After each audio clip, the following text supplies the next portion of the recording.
সেই সত্যিটা উদ্ঘাটন করার জন্যই তো আমরা এখানে এসেছি। কিন্তু আপনাদের ক্রিমিনাল ধরা ব্যাপারটা আমার একদম ভালো লাগে।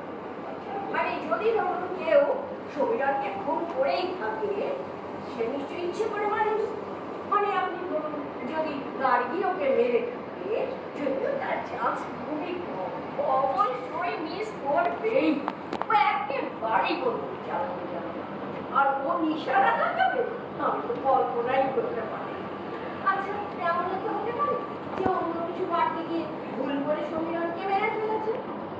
তাছাড়া একবার ওর বাচ্চাগুলোর কথা ভাবুন, বাবা খুন হলো, মার খুনের দায় ফাঁসি হলো, এগুলো কিন্তু আপনাদের ভেবে দেখতে হবে। কণিকা দেবী এখনো খুনিকে আইডেন্টিফাই করা হয়নি, অতএব অ্যারেস্ট করার কোনো প্রশ্নই উঠছে না।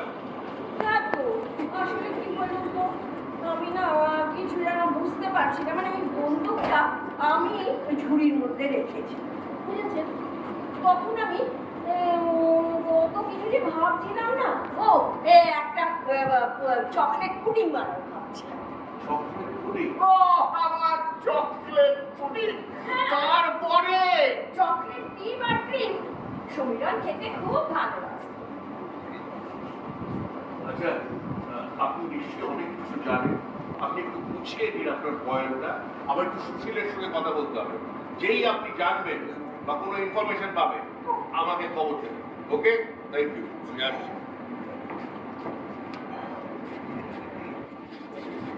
এরপর একটু লিখে রাখবেন।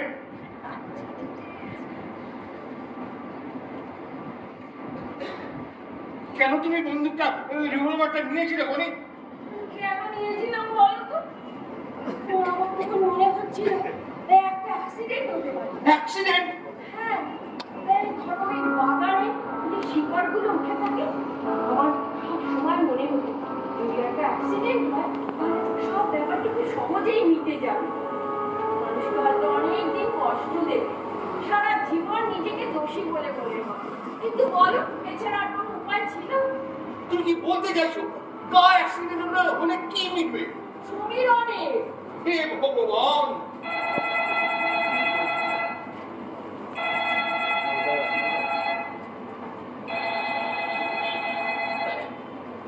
হ্যালো, ধরুন ডেকে দিচ্ছি। আপনি কে বলছেন জানতে পারি কি? ভিতরে আপনি কে বলছেন জানতে পারি কি?